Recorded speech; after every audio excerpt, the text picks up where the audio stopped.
Okay, we are live. Finally, I've been waiting a long time for this to get my podcast started again. So thank you for coming here. I'm very excited to finally get started, and you're perfect first guest to get things back and running. Well, it's an honor to be the first guest for what seems to be the return of your podcast, and Yeah, the revenge, or how do you say, the redemption? yeah, the redemption or the rebirth, maybe I don't know, Yeah. but I'll try not to be like a boring first time. You're never boring, so don't even think about that. I mean, even if I am boring, it'll kind of be like easing people into the more exciting interviews, Yeah. or just I don't know, just podcasts in general. It's not necessarily an interview. Right, exactly. But although I do think it would be cool to get to know you better, so maybe I can ask you some questions I don't usually ask you, like where are your parents from and stuff like that. Because I know your dad has kind of a cool story at least. Yeah, kinda. So start with your dad then. Oh my god. Where is he from? And Uh, how old is he? So both of my parents are from Iraq, but they're from different tribes. My father's from the Delami tribe. It's a big tribe in like Syria and Iraq. Yeah. As far as I know, I don't know the history of it like perfectly and completely, but they were like a tribe that was like nomadic. They would go around. They originate from Saudi Arabia, and I believe they got in conflict with like what was his name? Alexander the Great or some other. Really? Yeah, with some other like really big name dude, and they managed to fend them off, which is the even Oh. cooler part. But now they're Wait, but Alexander the Great, wasn't that pretty late recent. 1800s? I mean, yeah, I think so. But I'm not exactly sure about everything. Hence why I'm just Oh like, no, oh sorry, I was thinking about Napoleon. My bad. But you said Alexander the Great. yeah, I'm not sure exactly who it was, but it was somebody the Great, Oh and he wow. was known for like expanding or whatnot. Yeah. But they were desert nomads, right? I believe so. Yeah, at some point. And how do you know? How have you managed to verify this claim?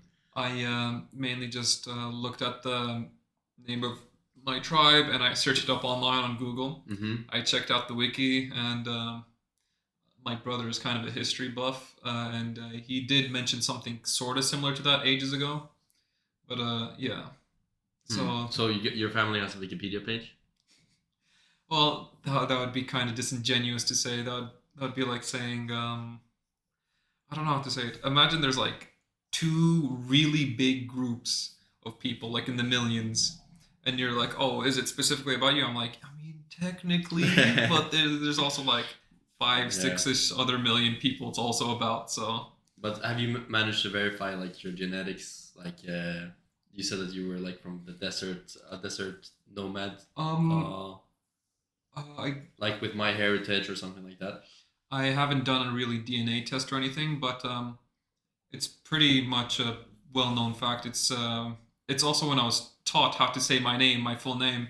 At the end of it, I would also say the Delemi, which is the name of my tribe. Okay, So I'm certain on that. let's And see. from my mother's side, she also did mention hers. So Yeah. But your dad is a doctor too, right? my dad's a doctor and my mother's a dentist. Yeah. Yeah. But you said you mentioned some time ago that there was like an exchange program between Cuba, like with Castro and Saddam Hussein. Like that. Want to elaborate on that? Okay. So I do not know the specifics whatsoever on this. I just know that basically he started his studies inside of Iraq, and then he kind of continued in Cuba, where he finished up and got his master's, Yeah. and that's why he's able to speak quite like like really good Spanish. So Hmm. he can also speak French, but I think that's because he just studied it. Okay. Okay. And then, but you're not sure about the specifics with Castro and. Not at all. Okay. So we'll keep that unofficial for now. Yeah. Okay. And then, but then he somehow, because you lived in the UAE, you lived in Canada, Yeah. and that has to be because of him somehow, right? Yeah. I was really young in Canada. Like that was where I spent my really young childhood up until like the firstish grade Yeah. of primary school, and So mostly around that time, he wasn't too around. He was mainly trying to find jobs and doing stuff like that. And But how did he get there in the first place? Canada? Yeah, let's try to like pick apart things chronologically. Like, how did he get there in the beginning? Okay, so this is the extent of my knowledge. I was born in Sharjah of the United Arab Emirates in a hospital that's now no longer there. What's Sharjah? It's basically like one of the other Emirates, like Abu Dhabi, Dubai, and all those other things. It's actually bordering Dubai. Okay. It's very busy. But essentially, I was born in a hospital over there, and then soon after, I was taken to like I think Kuwait or Qatar. I don't remember which one, but I was there for like a year or something. Mm. So obviously, I don't remember anything because I, still a little baby. Yeah. And then not sure exactly how much longer after that, maybe a year or something. They had taken us to Canada. I'm not sure exactly why. Probably had something to do with getting like citizenship or something. Yeah. But again, I didn't really ask too much about it because I kind of just accepted it. Nobody really asks about their really young childhood. Yeah, that's fair. But from there, I kind of spent a lot of years until my first grade of primary. Mm-hmm. And yeah. And then after that, I went to the United Arab Emirates where I finished my basically secondary or high school. I think it's called secondary. And this was when you were in first grade. So how old are you then? Like back then, really young, right? I was quite young. Yeah. Around like 10, 11? I think 10. Okay. So Yeah, you're basically Canadian up until that point. Yeah. Yeah. I had a citizenship and passport. I have a citizenship and passport. It's not magically gone, but yeah. And then UAE from 10 until 18. Until 18. Something like that. And how old are you now? Oh wait, I'm not sure the exact timeline because it was difficult about when I arrived there, at what age I was. Just approximately. I think, if I'm thinking about this correctly, I might have arrived when I was 8 or 9 years old, actually. Okay. And then you left 18? When you were 18? Yeah. You left to where? The Czech Republic. I was actually supposed to study over there medicine. Oh, I didn't know about this. Oh, you didn't? What did you not manage? I went into like the foundation program of Masaryk because I had basically failed their entrance exam by like 1 point. Mm-hmm. I had been unequipped to study at that point, so I ended up failing by like 1 point. Oh man. Which is kind of blessing in disguise because if I went in with that level of learning capacity, mental state, and everything else, I would have failed anyways. But I essentially took the foundation program. The foundation program, as far as I understand, in most universities, you do it, and once you're done studying, you're automatically admitted into the university. Yeah. No such thing. You do the course, you pass the course, then you have to do another entrance exam, but this one's more difficult.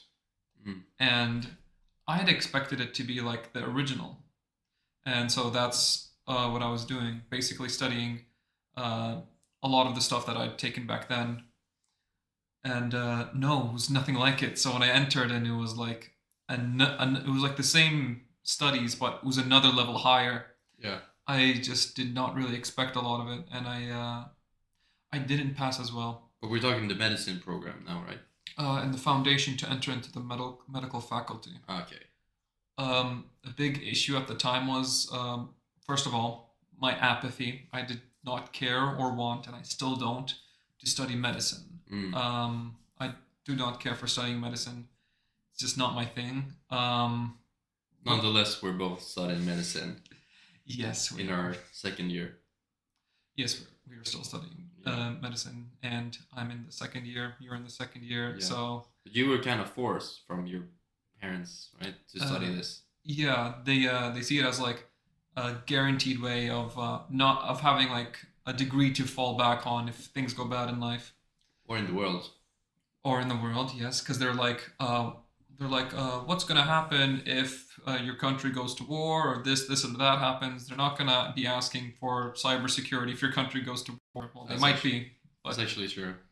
they're like, a doctor's always going to be needed, whether it's on the battlefield in a good country or working for a specific politician or anything like that. Doctors are quite valued. Yeah, yeah, yeah. That's fair, actually. I kind of agree with that. Yeah, I do too. Yeah. It's just not the thing I'm interested in. The healing part, Right. the science part of it is kind of interesting. Because Yeah. I'm more interested in the whole lab work, which I might end up going into. Yeah, it might just be fine anyways because we can specify later, and so it's not like just because you're studying medicine you have to have interactions with people there. You can specify later on. Yeah. So I don't think you're doomed for failure.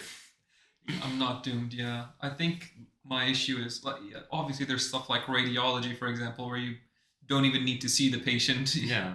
You could like theoretically just work from home. What's this? This is a spot on the liver. You are clearly too fat because those are like lipid inclusions. Like, oh, okay. So we need to, and then I send that to somebody else. But Yeah. for me, it's just that when you become a doctor and you're good at what you do and like you have a specialization, you kind of just work at that. You don't research any deeper, and any studies you do or that you do learn is vicariously through other people's research. And that's not what I'm interested in. I'm specifically interested in learning things firsthand rather than applying that knowledge, you know? Right. So you're more theoretically inclined rather than the practical applications of that.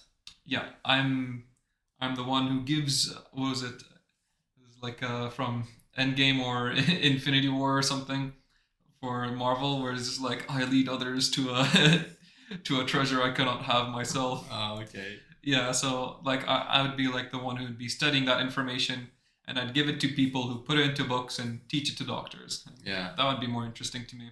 Yeah. But it's apparently not very economical. Well, we'll see. We'll see what happens. I think you'll be fine. Yeah, especially after COVID-19.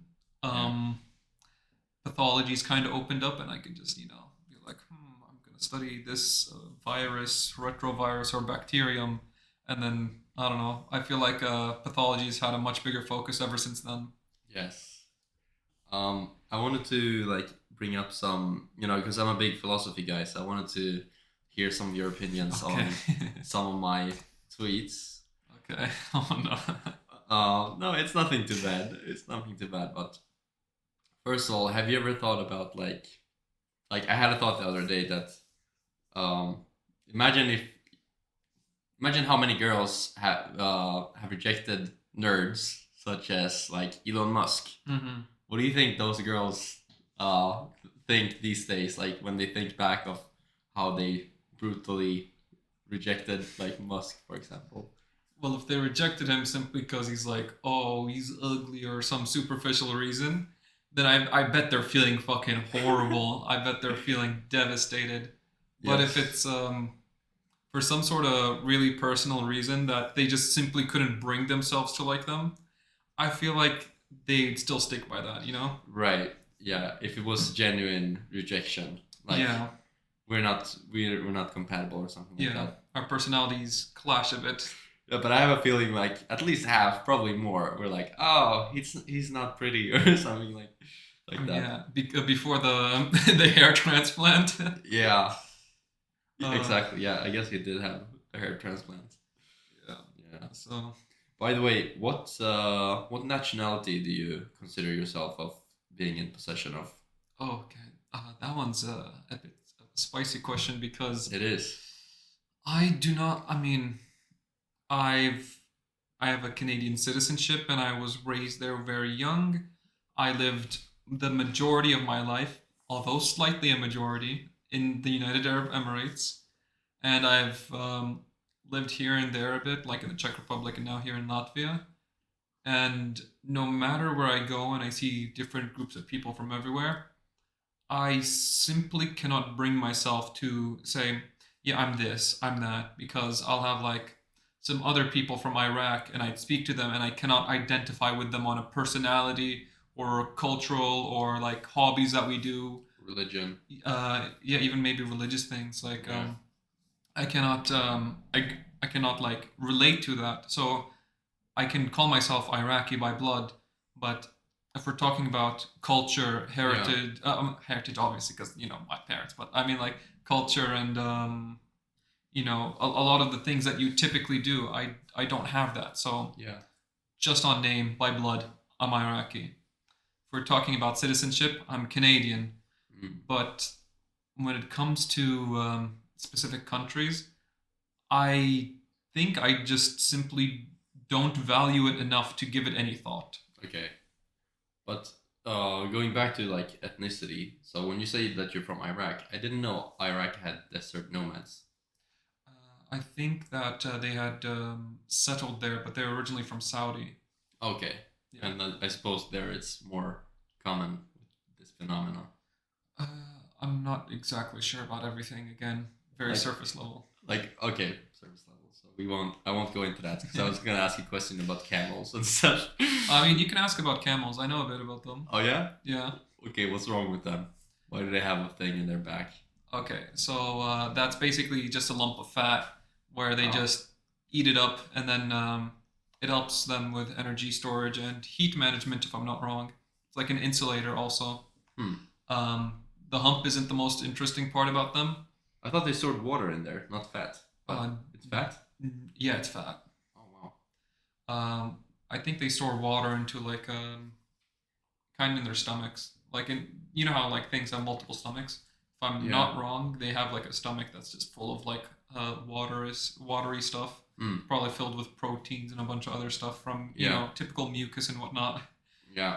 But I mainly know this mainly because of the story of like the Prophet Muhammad, and he Mhm. was getting like a bunch of I think they were going on like a pilgrimage or some sort of travel, and they had run out of water and food. So Yeah. what ended up happening was the Prophet said, "All right, some of you get off your camels, And milk take off them. the no." No, probably because they'd have to be pregnantized. No, actually, probably not. I don't try know. to milk a male camel. Yeah, you probably shouldn't. If you're confused about gender, you can do that. See the size of the teat, probably the color. Yeah. Um, So what did they do? he said like take the cargo off of them, and Drink their blood. he said kill them, store their blood, and you can like drink the water that's inside of their stomachs or something like that. Oh. And he says you can eat their flesh, and so that's what they did, and they managed to survive for quite a while until they reached upon an oasis where the camels would drink. Oh wow. But the camels were dead though. Not all of them. They Oh, wouldn't kill all of them because where would the cargo go? Oh, okay, so they had cargo. And wait, so this in the Quran? Or how do you learn about I believe this? so. Yeah. Think so? Yeah, I believe it was in the Quran. That's actually a good segue to my next question. Because like you said you're not religious, but you also grew up with Islam, if I'm not mistaken. Yeah. So what made you like kind of reject that? There's a multitude of reasons. Because it can be quite strong, like just the inertia of growing up with something. Like I think you would need to put in energy, if we're talking in terms of physics now, to get out of this inertia. I see what you mean. Yeah. Yeah. I actually said something similar to that, where instead of the word inertia, I used the word logic, but it was like you're raised on a certain logic. For example, if we talk about Christianity, if you were to say to like somebody of a different religion, mainly like when I talk to my Muslim friends, they've brought this up where they're like, oh, it's ridiculous. How can God be God, Jesus, and the Holy Spirit? Those are three. Three are not equal to one. That's different. That's stupid. No. And I'm just like, and I think I told them, you have to realize that if people are like brought up with this, they have a certain logical way of thinking about it. Mm-hmm. Through their way of logic, you can think of God as the divinity of God, Jesus as basically a human incarnation or something like that, and the Holy Spirit as I'm not really too familiar with the Holy Spirit. I think the Islamic equivalent is Jibril or Gabriel. Mm. So basically, he's just giving advice or whatever. I'm not exactly sure about the whole Gabriel thing. Yeah. But and I'm just saying from like the perspective or logical way of thinking of Christianity, that's a very logical way of thinking about it, and it makes sense how you can talk about three things that are one, and to them it doesn't make sense. Right. But to, for example, that's because that's because they have their own logic, and that's kind of the way of inertia, basically. But like you were saying, each religion has its own inertia, which I define as like the logical, the type of logic that you're brought up with. If your logic is any hardship is God testing you, that's the kind of logic you're going to be using. So it's kind of hard to deviate from that. Oh, are you struggling? Oh, is that because God doesn't love you? Well, it could be that he's testing me, and that's like the inertia that brings you back. Yeah. Or the logic. Yes. So Yes. that's like the pliability. For me, ever since I was young, like really young, I basically we didn't, as far as I know, we didn't have too much money. So I'd be like, hey, can we go to the dollar store and get me like a little toy helicopter? And my parents were just like, no, we don't want to spend money on that. And I'd be sad. And I remember specifically like praying repeatedly for ages, because I was told if you pray, you'll get stuff you want. Yeah. You have to be pious. You have to mean it. You don't pray to him specifically for an object. You don't pray to him specifically for that. You have to put in your own effort, and hopefully he'll gift it to you. And I remember like praying for a really long time just to like try to get this $1 store fucking helicopter. I'm sorry, am I allowed to swear? Yeah, you're allowed to swear. Okay. And I basically just hadn't gotten it. And from there, my faith was kind of shaken, but I was like, maybe to him, the helicopter is a test. You know, he's like, well, if I don't give it to him, oh yeah, you know, what if he's testing me? And I kept on living, and hardships enter into my life, and that would be something that would shake it. So it was already gotten weaker, but, you know, it was already getting shaken on top due to like bad life experiences. Also, as you'd go through puberty, your mind would also like get really angry and stuff. So that would also shake it. And as you grow up and learn, you also learn different perspectives and different logic, basically. Yeah. And at that point, I hadn't been very religious. I hadn't been praying too often, and so I didn't need to live like with a prayer. I didn't need to live with this. I didn't need to live with that. If I studied, I'd pass. I didn't need to pray that I'd pass. I'd just do it. Right? And I didn't seem to have any issue. And whenever if I did it not as good as I wanted, or if I failed, I'd realize that that's my mistake and that I shouldn't blame God. Okay. And from there, I realized that I'm essentially living in a world that doesn't have God, right? Yeah. Because it's just like, if you don't pray to him, if you don't blame him, if you don't do anything to him anymore, and he just kind of exists, but sort of doesn't, he basically doesn't exist to you, right? Because to me, he had no power over me in that sense at the time. And you haven't looked back since you came to this conclusion. I mean, I still continuously try to find like certain signs, more specifically in monotheism. Like I do try to search for certain signs or whatnot, because you can look at the books and you could be like, this one says evolution is wrong, but we can clearly see there's a lot of evidence for evolution. For example, you could look at it and say, oh well, the book says that the moon was split in half. Well, there's no sign of that whatsoever. You can go here and there and nitpick every single thing, but to like justify that to myself, like trying to make myself believe, I tell myself these are all either made as stories, because if you don't know, for example, the Quran was specifically written for the people at the time. Yeah. And it's specifically mentioned this, I think, in a surah, which is basically like not part of the Quran, but it's basically a holy saying you also follow. Okay. For example, if a saint said something, you would also like follow that to some degree. And collect his wisdom. Exactly. Yeah. So basically, these are typically wise words from either the prophet or interpretations from wise people that you. Because it would be an interpretation, just like technically, if someone is interpreting something else and then giving his thoughts, that's what I'm saying. No, these are more like sayings or quotes, actually. Oh, okay. So what ends up happening is, this is interesting. there's a bunch of quotes, and there's families that memorize specific quotes, and they're like passed down via tradition. Mm-hmm. So I would teach my son to say gobbledygook, and after like 40 generations, they'll still be saying gobbledygook. Mm-hmm. And so that's kind of how they do it. So they pass down these wise quotes and phrases from like the prophet and his followers, the very close followers. Okay. And there's methods of testing whether you should trust this or not, how old it is, and whether it makes sense, blah, blah, blah, blah, blah. Yeah. But essentially, my perspective had shifted to, rather than the book being described as fact, since it was for those people at the time,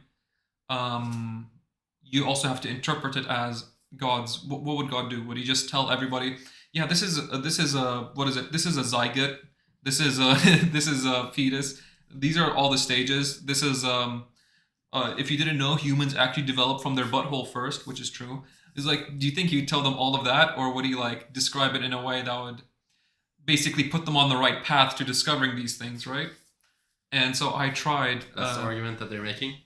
That's not the argument that they're making, but that's the argument I'm making to myself, because the argument they're making is that everything inside of the Quran is literal, like, to a fully literal degree. To the T. Yes, and to me, if there's no other way, it has to be literal. To me, it's false. Okay. So I have to force myself to interpret it a certain way. Yeah. I think a lot of people do that. A lot of smart people do that with religion. Because you have these maybe not so smart people that take everything literally, and then you have these smart people that see like, okay, this clearly doesn't make any logical sense, and then they have to kind of make up their own logic behind it so that it makes sense. Yep. You know, make it work, kind of that type of thing for the smart people. So yeah, you're not alone in that, I would say. It also disencourages extremism, because you can think for yourself. You don't have to like follow something else. Right. But that being said, you haven't been able to make it work. I've made it work a bit better, but I haven't done it to the degree where I can like say out loud, mm-hmm. I'm a full believer in this. I'm a 90% believer in that. 80%. I cannot bring myself to say even that much. Okay, so you're kind of slowly taking a step back from the whole religious institution. Yeah, I guess so. I'm like... Although you're not completely outside, so you're being careful about it. Yeah, because I want to make sure that the reason why I do not believe is because I do not believe. It's not due to an emotion I have or due to an experience that soured my opinion of God or something. Mm-hmm. I want to make sure that I don't believe simply because in my heart I'm incapable of doing so. Yeah. Right? Okay, yeah. Because I can't tell you, like, if I'll just, like... I just want to like say this one last thing. Mm-hmm. If I were to tell you like the wall behind you and the wall behind me is actually black, right? Mm-hmm. You could like nod your head and say yeah, or you could try to force yourself to believe it. But at the end of the day, deep in your heart, you simply cannot believe it, right? Yeah. Even if you try your hardest, and that's what I'm trying to confirm. I'm trying to do every mental gymnastic, every form of logic that I can come up in my mind to try to appease my brain, and that's where I'm at right now. I'm not very close to being religious again, but you know, that's what I'm testing out. I'm testing out my brain, I guess. Okay. By the way, another thing that you said earlier about religion, like with the toy helicopter, mm-hmm. it's like that's awfully convenient thing for a religion to say that, you know, if something is going bad, then that's a proof that you should be, you know, be more religious again. Like for example, if you're going through something tough, then, so you're suffering, so you need religion more than ever. Or I don't know the exact argument that they're making, but it always goes back to, you need more of this. Yes. And that's awfully convenient for them, for an institution like that to say. Oh, yeah. Like, I've been a big skeptic of religion, like, my whole life, just because of the authoritarianship and... how it's always like, I'm always a bit skeptical to big institutions, because coming from the Swedish perspective, I've seen like these government agencies and these government institutions, and you know, the goal of an institution is always to grow bigger. Mm-hmm.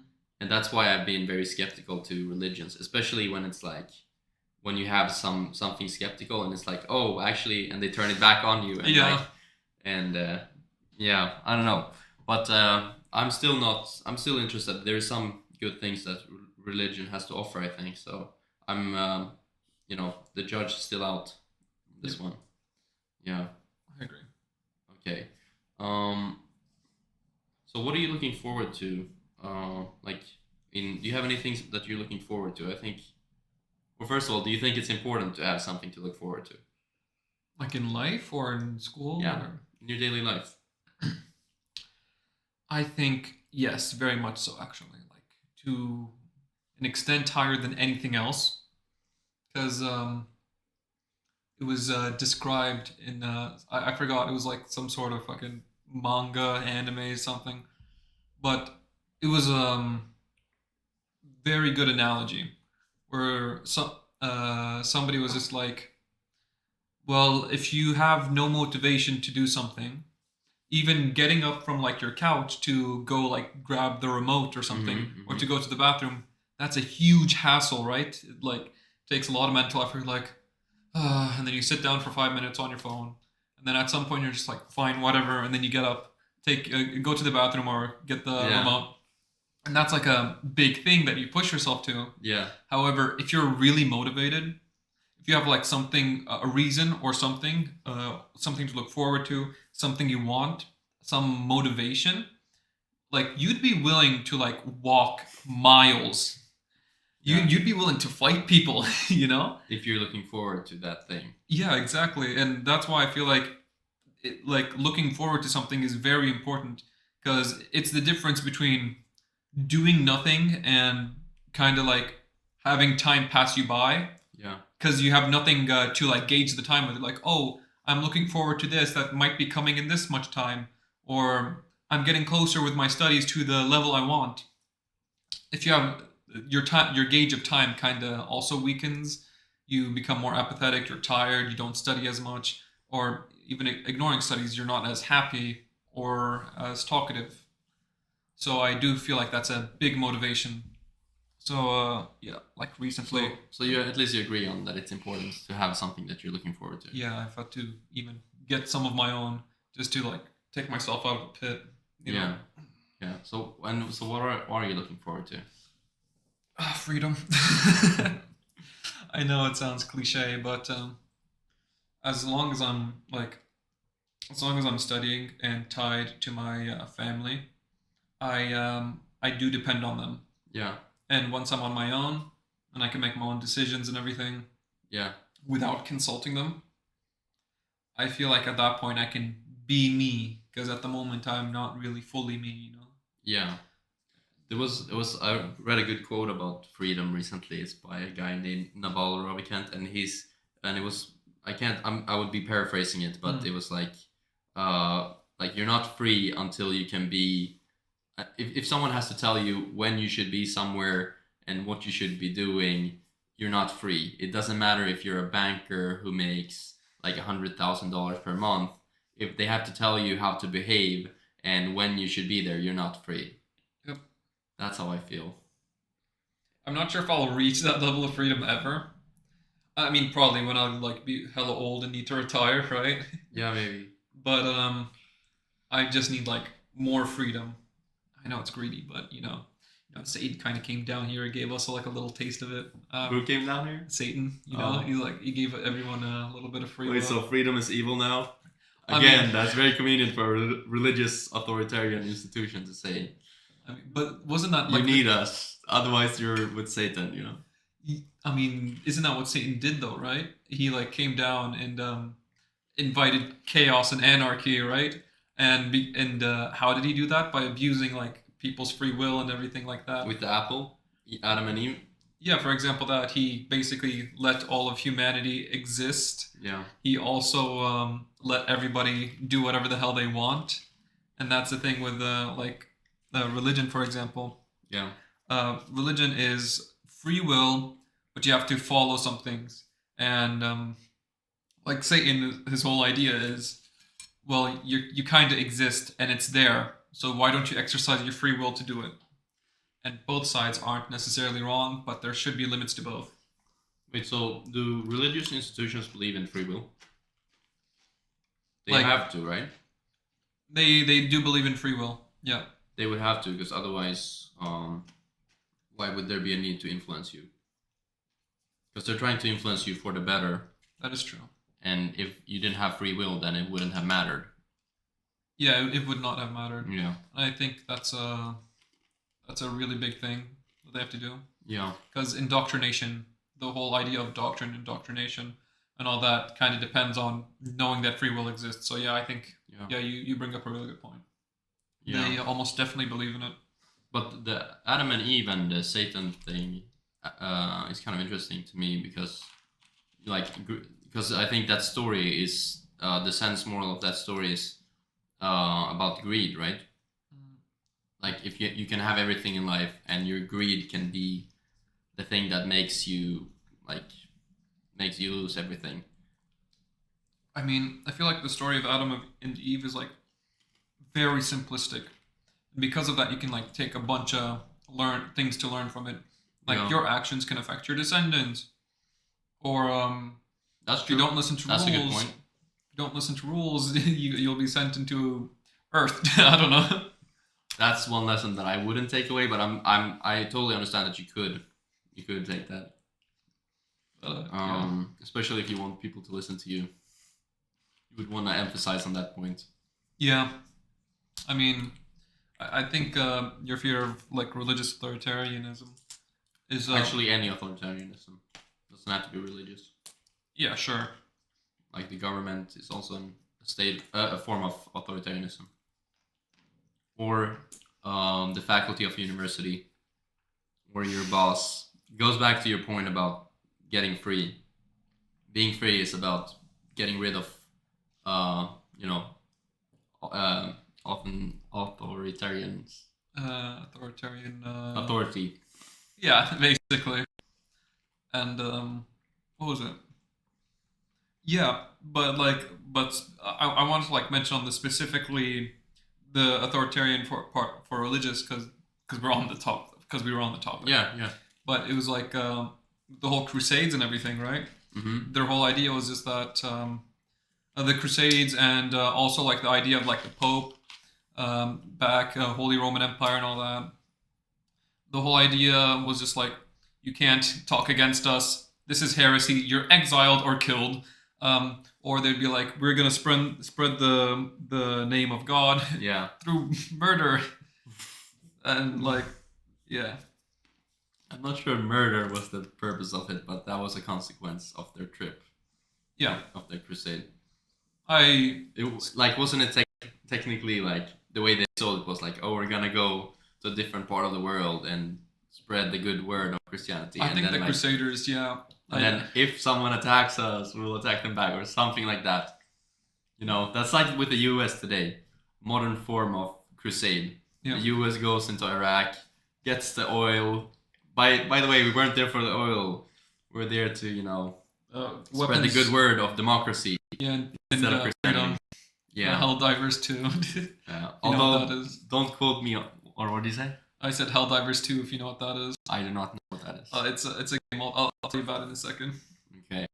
Well, I forgot what. The Crusades. I don't think Don't quote me on that, but I don't think they said we're gonna go there and murder people. I don't think that's how.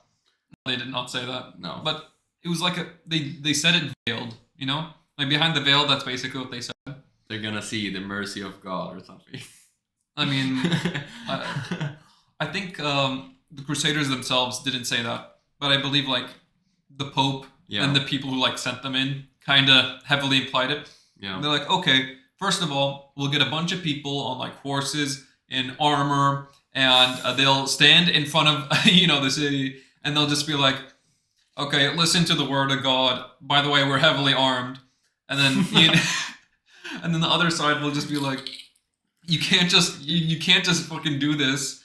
Like, we saw you from a mile away looking like you're about to invade, so we like have arrows on you. Like, what? Heresy? They just attack. I feel like the way they did it is basically asking for at least some degree of conflict. Yeah. By the way, all of these words like heresy and heathen. Yeah, all of these this terminology, like I know you played the Halo games, right? Yeah. Like your brother told me you played Halo 3 and stuff. It was mainly Halo 4 that I played the most. Oh, I know really? it's not the best. I know. Yeah, it's the worst. It's the actual worst. I think the fifth one was the worst. Yeah, the fourth or fifth, but the fourth was the one that kind of screwed it up, and Yeah. it was crooked after the fourth, and then the fifth just made it worse. But Yeah. but in there they kind of used that religious narrative too, because with the Covenant, the aliens. I won't get into it too much, but like Even the name, the Covenant. yeah, exactly, the Covenant, and what's that word, like, I don't know, The Flood? I don't know. no, retribution, and like, I don't know, and sacred things, blah blah blah. I don't know. To me, it just points out that it can be kind of dangerous. Yeah, for sure. Like, Oh, you reminded me with the talk of video games about the game Helldivers 2. oh yeah, what about it? It came out recently, and it's like it heavily memes on like American politics and stuff. Or it's just like you know how like games like Call of Duty are meant to glorify war, right? Are they? They very much are. Like they go in, the white hero enters into the Middle East for the billionth time. Yeah.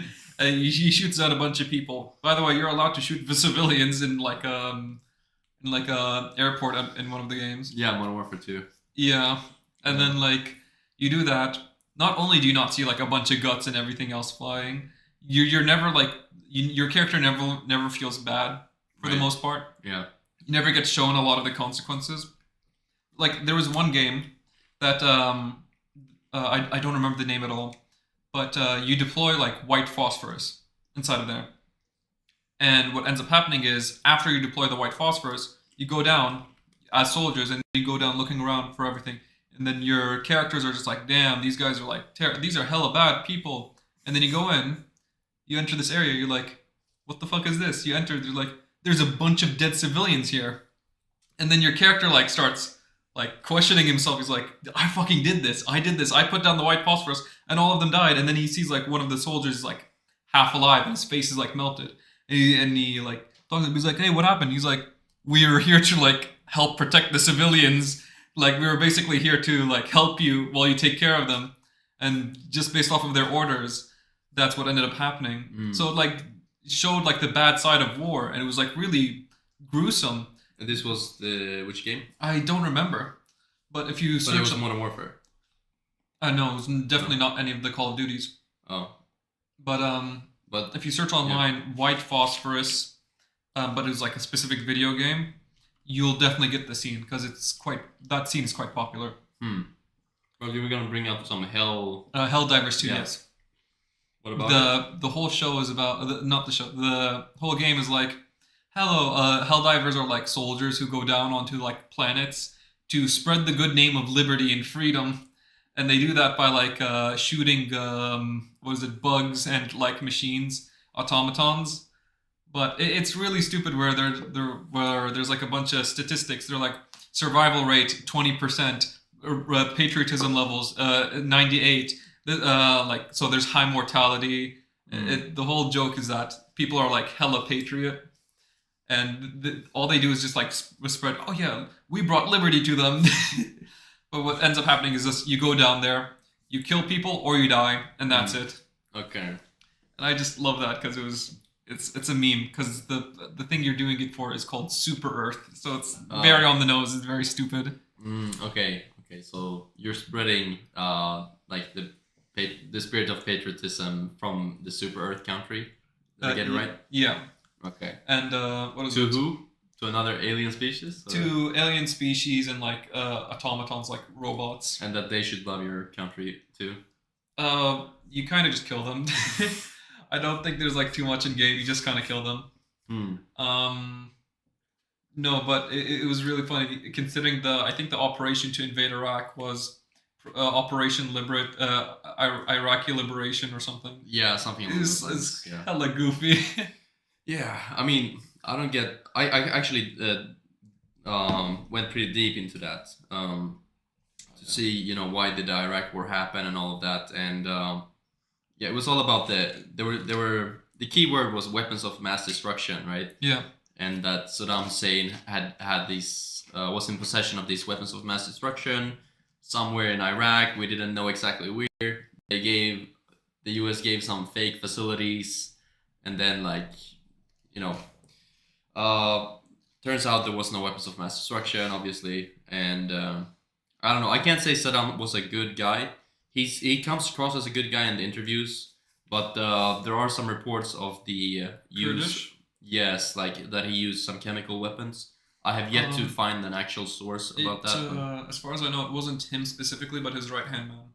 That oh really? Yeah, who used the chemical weapons. But I don't know too much about that. And do we know this? Because different people tell me different things, but from the people that are from Iraq, like it's like 50-50. Some deny it, some don't know, and some say yes, he did use chemical weapons. It's kind of a similar thing where there was a lot of propaganda regarding Saddam Hussein because he did do bad things. People just deny that he never did a bad thing, but he did do bad things. However, he was a very good leader, and he pretty much had Dubai before Dubai. What do you mean? Iraq was like very pretty, very wealthy. Oh, you mean like that? Very amazing. It was like well organized, right? Well organized, and people would go there to study. Yes. Relative to Iraq today, I mean, maybe not compared to Germany or something, but well organized if you compare it to neighboring countries. At the time, or like at right the time, now? And maybe now as well. Yeah, even now, it's like back then. If you were to bring Iraq from back then to now, it would like you'd be there and you'd be like, oh, is this like a more rural part of Dubai or something? Right. Because it was like really good. Although the military was not very good. I don't know, maybe it was organized, but I know they like apparently half the soldiers didn't know how to operate their weapon and stuff. I mean, that's pretty normal, but what you call it? As far as I know, don't quote me on this. I have no sources. Okay, I mean, I have a source, but the source isn't like you can't find it online or anything. It's just hearsay and stuff like that. Yeah. From what I've heard and what I've talked about, comms went down, and that's what ended up. Comms went down for like a long time. What do you mean? Like communications, like radio, everything went down for a long time, and then soon afterwards, Saddam was forced into hiding. Oh yeah. And they found. And then he was hanged, right? He was taken, put on trial, and I believe hanged. Yeah. Yeah. But he was smiling on the. Huh? He was smiling at court. Was he? Yeah. I think he was, but there's like on YouTube the last interview with Saddam, and he seems very upset. I'll bet. Like, cause he was trying with his, like from an emotional guy to another, because he was clearly an emotional person. Yeah. It seemed like he was actually trying his best. I can't confirm this, but it seemed like he was trying his best to accommodate the US. Like, listen, guys, we don't have any weapons of mass destruction. Like, please, just leave us alone. Yeah. Yeah. I don't know, man. We needed liberation, I think. You think so? Yeah.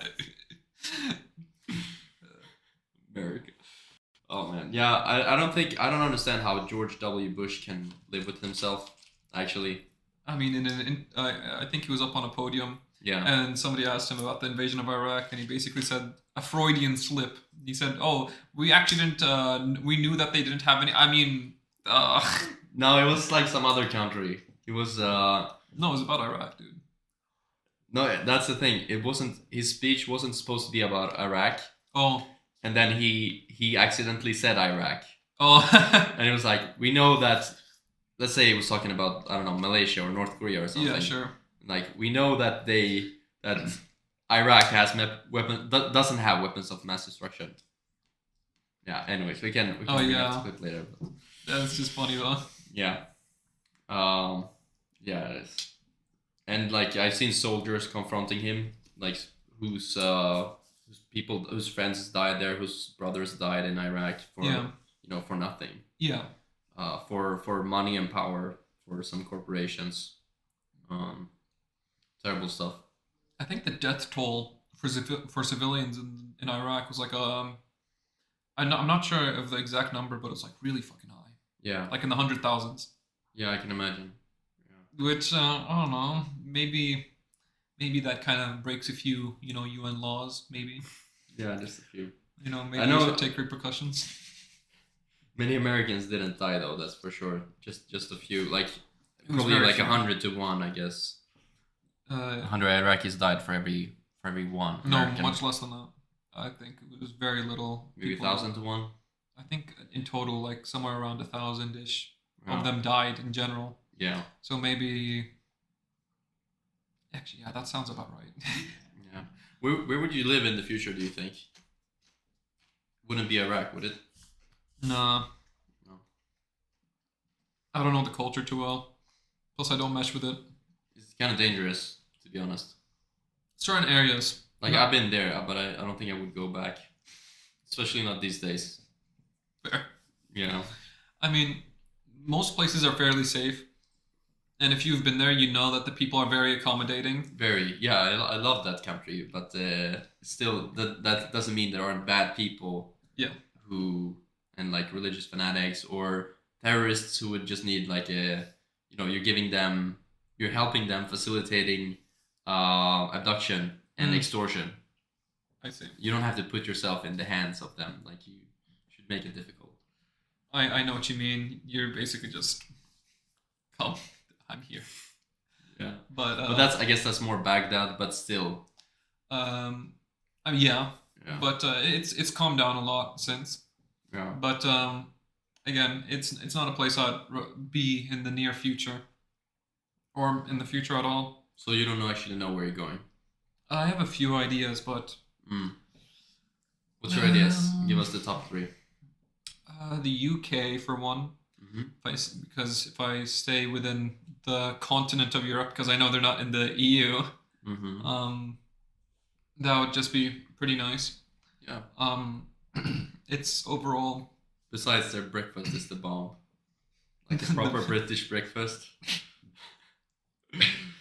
Like are you talking about like the beans on toast? Sure. Beans are good though. But what you call it? It would either be like the UK, because it's an English speaking country, and I'm close to a bunch of other countries, so why not? Or I'd go to like Canada or the US, one of the two. Yeah. Mainly because that's. I mean, I feel like I'd be able to integrate fairly well. Yeah, and you need a language, right? Let's be honest. Yeah, I do. Yeah. But the last one would have to be. I know this one sounds weird, but it's like Australia. I know it sounds weird, but I mean, you know what the reoccurring pattern is in all of your choices? what? The English language. I mean, yeah. Yeah. That's because I just want to talk to somebody in English. Yeah. That, but also if I go to like Australia, it's hot, so I'm like used to that. Mm-hmm. There's ACs there, which I love, and they speak English, and as far as I know, they're not like the sensitive sort of people. So if you insult them, they'll be fine. The Aussies. Yeah, the Aussies. Mm-hmm. So Yeah. that's about that. But most likely the UK. Okay, cool. In your eyes, what's the meaning of life? Oh, okay. 42. It's from the Hitchhiker's Guide Yeah. to the Galaxy. I haven't read it, but I hear it's like pretty short. It's like 100 pages or something. 100 something. So I might read it. But let me think. Okay, you did catch me off guard with this. Yeah. Voice crack. I guess, yeah, voice crack. The meaning of life, What's the meaning of your life? that's also a tough question because I don't really think about it. I'm a bit busy, with studies and everything else. It's kind of difficult to think. So I was thinking maybe I'd like talk, and as I talk, I figure it out more. So let's see. Well, we can start, if you want a stepping stone. The biological meaning, I'm not saying that's your meaning, but the biological meaning of life in general is procreation. Yeah, have a baby. Yeah. Yeah. So from that point of view, it's fairly simple. That's a good place to start because that's what all animals do. Yeah. But then it gets problematic when we have a brain and we can start thinking more things than, oh, that girl looks hot. As soon as we start thinking other things than that, Yeah. then you have a new set of problems that you need to address. I feel like if you have a child, Like I just need to address this. I'm not saying you can't have that. Like even if you're smart, that can still be your philosophy of life. oh yeah, definitely. And I was just thinking, like, if that is your philosophy in life, once you do have a child, it's probably like a good. And then once your child grows old enough, and you've kind of lost the meaning of your life, you're like, I can't have children anymore. I'm like too old. Not if you're a male. That's an interesting thing about males. Yeah. They never go infertile. But they do, just like women, they also have an increased risk of passing on certain illnesses. Really? Yep. With age? Yep. I have a genetics course right now, and 80% of achondroplasia, basically dwarfism, 80% is de novo. And what that means is 80% of the time, it's a random mutation and typically from the father. Oh. Same with hemophilia, but it's not to the same 80%. Hemophilia? Yeah, it's where your body struggles to form clotting factors. So blood clots don't form as easily, so you end up bleeding a lot.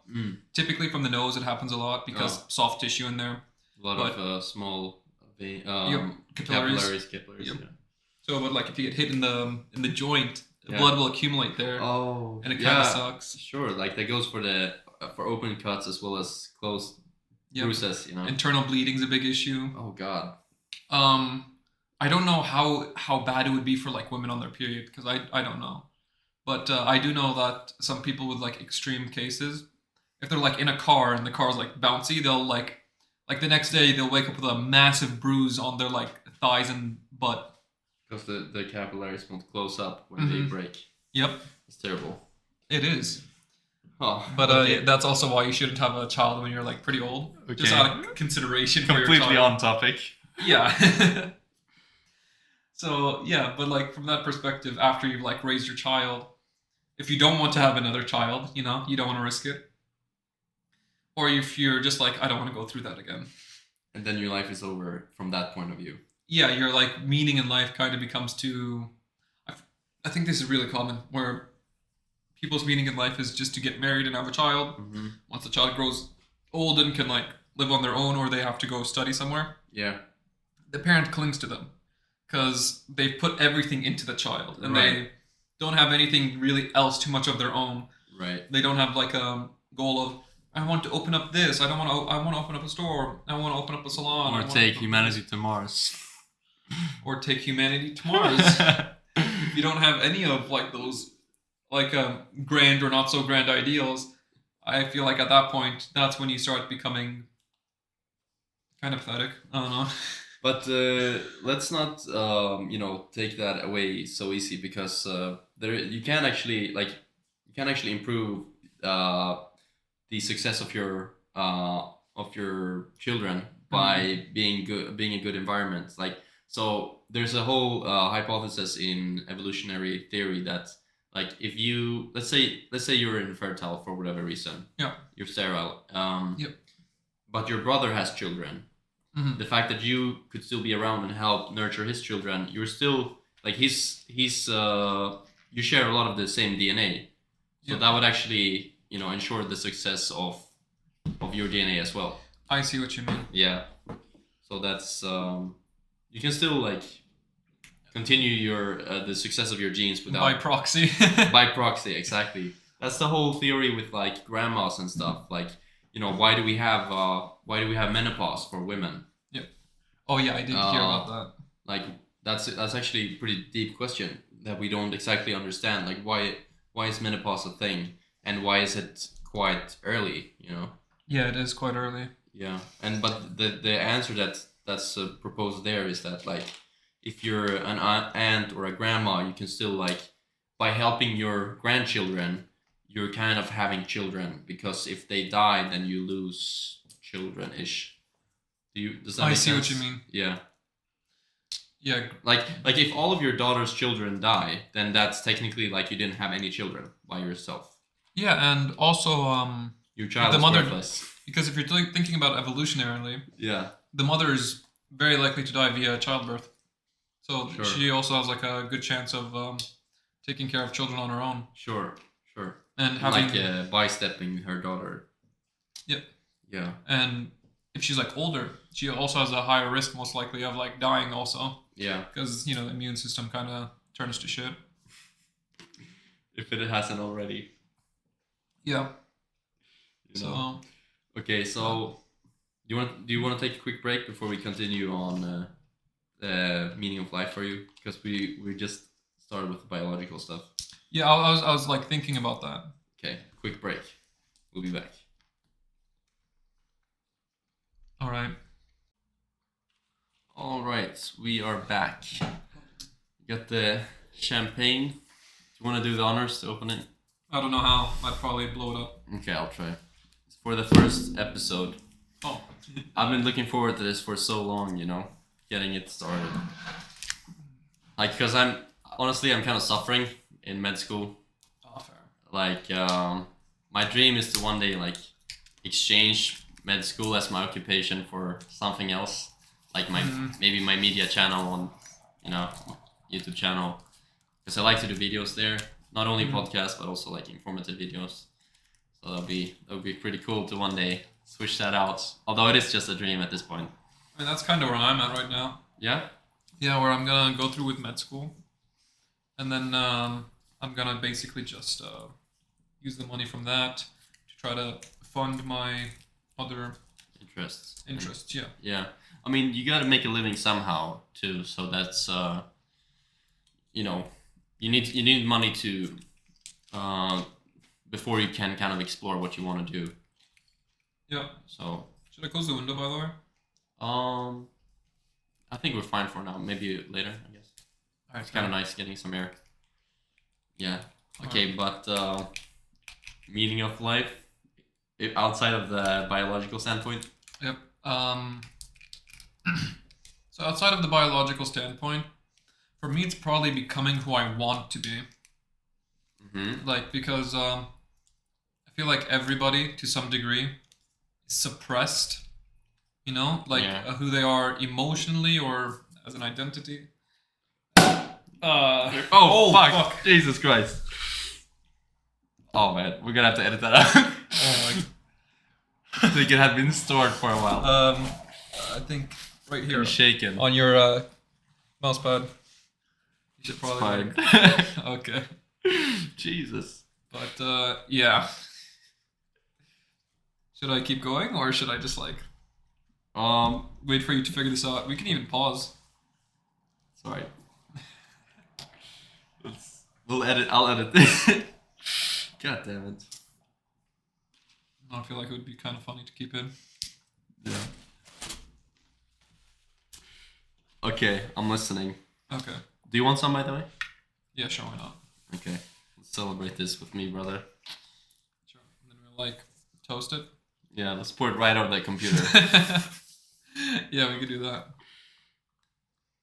Actually got this from my housewarming party.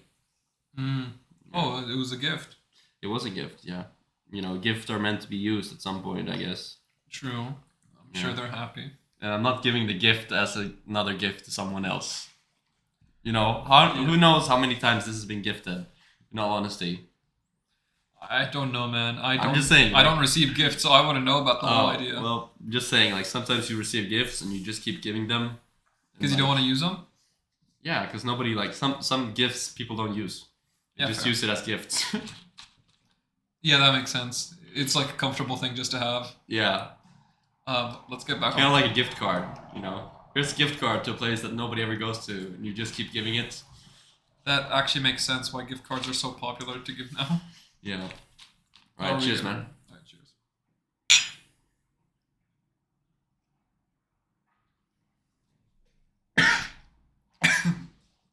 Pretty strong. Are you good, bro? Wrong pipe. Oh, wrong pipe.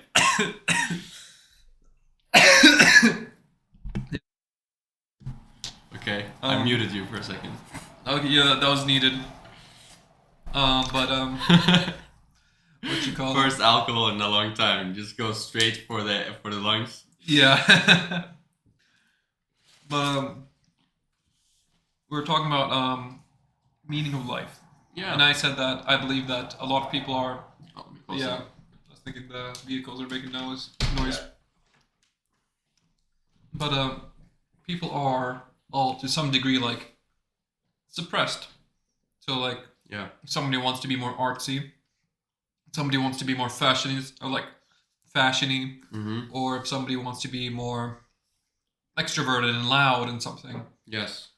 or just any one of those obvious peculiarities in a person, they typically can't do it because then they'll be like called certain things, or they don't want to like ruin their job opportunities or school opportunities.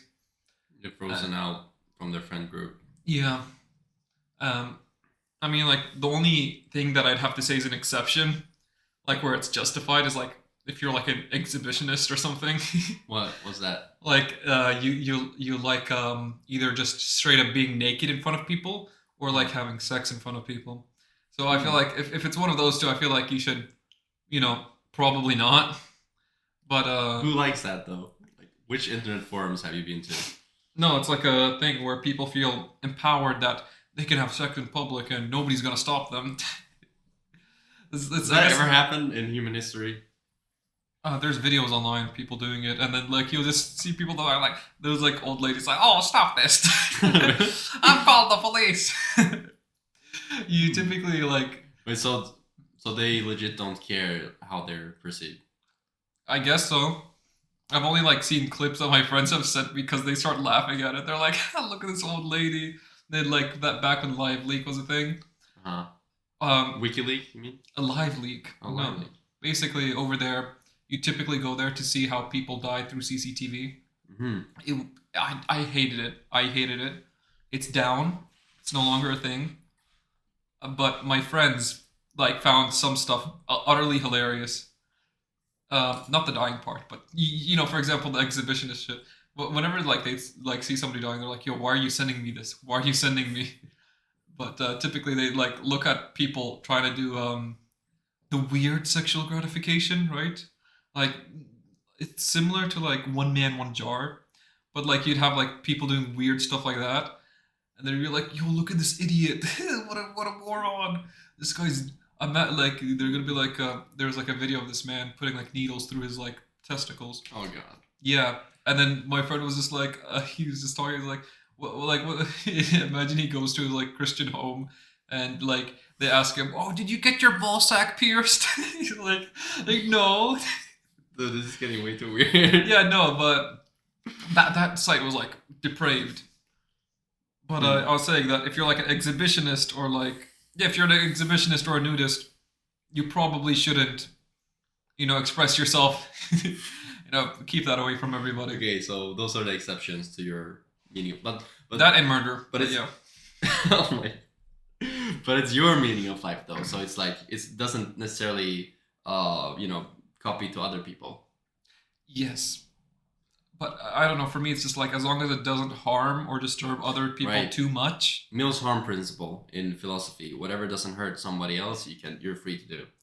Yeah, I feel like that one can get a bit abused, but How? like because you'd have to define harm. Harm is like cause pain and suffering. Yeah, but some people might consider harm to be like harming like their peace, because they were just sitting here peacefully. Now somebody's going around with music. It's just like, oh, can you please leave? This is like a coffee. This is a coffee shop. They already have music. Like, well, we're not harming anyone. I see. Okay, I see what you're saying. So it would get problematic in those like gray area cases. Yeah. Which someone like your neighbors are being loud. But to me, it's like you would have to go on a case to case basis in those gray areas. But if it's a one time occurrence and you're not physically harmed, Yeah. generally speaking, that you're Overall, good. it's pretty good. Yeah. Yeah. But like except for those exceptions, I'd have to say, I feel like expressing yourself is kind of a thing that's looked down upon. Yeah. Like Absolutely, you're pretty good at that. Like you're pretty good at being yourself.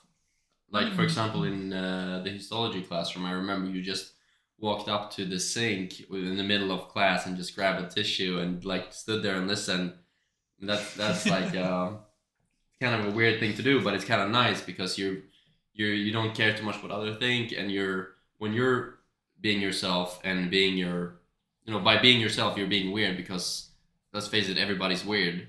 That kind of gives room from this tight squeeze of coherence and stuff that other people can feel they can be themselves as well. Yeah. That's kind of why I became friends with you, I think. Oh, that's nice. Because I feel a little bit weird too. I mean, I guess another histology thing. So outside of the new histology classroom that I'm in, basically there's just like a few tables, and I just often just sit there with like chips and like a energy drink and eating, or it's either that or I'm just like asleep on the desks. Like literally, there's like 3 desks, and I'm just like lying down on 2 of them, just like that. Yeah. Then I have an alarm to wake me up before the break is over. Well, I don't know about that. You did ask a lot of relevant questions and stuff. I do ask relevant questions because you're pretty fucking smart, actually. So, I mean, I feel like it's dumb to not ask questions. Like, no, it's not dumb to not ask questions, but I feel like you're missing out on knowledge if you don't ask questions. You're missing out on understanding, and that's like why are you even going to a lecture? Just watch the video. Exactly. Yeah, and that's the reason why videos like also kind of suck, because you can't ask questions. Yeah. And when you ask questions, you also answer the same question that somebody else might have had, but not had the courage to ask. Yeah, precisely my words, actually. But people don't like to. People wouldn't necessarily agree with you on that, because people are sheep, and sheep just follow rules. And majority of people are going to be like that. Even the professors, they're so used to their institution. They're so used to just doing their thing. And like, if you ask a relevant question, doesn't matter if it's relevant. You're disturbing their flow. Yeah, that can be a thing. So it's not. I don't know. I'm very frustrated, as you can hear, about the institution, like the university institution and the whole education system in general. It's not about learning. Yeah, and in some courses it can be like extremely frustrating. For me, at least this semester, I'm quite satisfied with my professors. Mm-hmm. They're quite knowledgeable, and they know how to apply the knowledge, and they know how to answer questions very well. Because that's you can't just be knowledgeable. You also need to, it's actually 2 completely different things. The way you're able to reach students by like teaching, and your knowledge base. Yes. Those are entirely separate. Yep. I think there's like this guy who plays Overwatch 2. Yeah. His name is Flats. He's quite popular. But he said this thing where it's just like, it doesn't matter if you're a pro player. You can be the #1 player in the whole world. You could suck at explaining things. Yes. He's like, and that's why like gaming coaches are good. But like, for me, it's just like gaming is just whatever. So I don't care for a coach, but like it applies to teachers as well. Yeah. You could be knowledgeable as hell in a certain topic, but if you don't know how to explain things, if you don't know how to introduce topics, if you don't know how to prepare a student for a question that's upcoming, and if you don't know how to use analogies, that severely hampers the study capacity of a student. I completely agree. Analogies and being able to explain the same thing in a different way. Mm-hmm. So if a student is like, well, I don't understand what you mean, you can't just say the same thing over and over again. Yes. We had a chemistry teacher like that, like very nice lady in every way, but she just wasn't a good teacher. Like, I personally really liked her. She was very cute and very friendly and super nice person, just wasn't a good teacher. Like, if you asked, I don't understand what you mean. Yeah. First of all, her English was kind of limited, but the language point aside, she couldn't explain it in a different way. So it was just she was just reiterating and repeating the same statement over and over. Kind of like a bot. Kind of like a bot. Sometimes I guess that can work, but a lot of the times, like 90% of the time, you need a different way. You need a different angle. Yeah. Some people aren't capable of doing that. They just shouldn't be teachers. I feel like that's also what's really nice about having people of different backgrounds. I know people say that you don't need to have like an ethnic background in a work environment. You don't need to have this in a study environment. Where it's just like, that is true. You do not need it. Not at all. However, if you have like different groups and different paths and different things to a much wider net, you have a much better way of seeing things from different perspectives that might help you learn things. At least that's for me. So how do you mean more precisely? I didn't get it. So let's say somebody's trying to like consider the value of something or the role of a chemical inside of a biochemical process. Mm-hmm. Let's say let's say something that binds onto something. For example, a lipoprotein. A lipoprotein, what it does... Dude, you're supposed to make it easier. No, I know. A lipoprotein, lipo meaning fat, and protein. What it does is it grabs onto like cholesterol. What it helps it move around, and that's about it, right? Yeah. And somebody might be like, well, why does it need it, right? Or you could think, well, if somebody from like Arabian background, like such as myself, I could just be like, well, it's a handler for like a camel, because if they just end up walking randomly around in the desert, they'll just die there. Mm-hmm. So it'd be like the lipoprotein's the handler. Okay, so you're saying that the teachers should have like a background in different parts of the world? Is that what you mean? I mean, that would help, but not necessarily. I mean, like in a study group, it would be like helpful, or like in a work environment. Just like if you're like a group of people working on a project, that'd be good. I see. But yeah. What was the original topic? Oh damn! I think we segued a long way from the original topic. Did. It was we were talking about meaning of life and expressing yourself. Yes, we were. And somehow we got here. I think you were talking about how people are weird, and then the histology went up. Yeah, because you said your meaning of life is self-expression. Yes. That's how we got here, because I said you're very good at that. I mean, it's not to the extent that I'd want, but I'll give like a quick example, right? Yeah.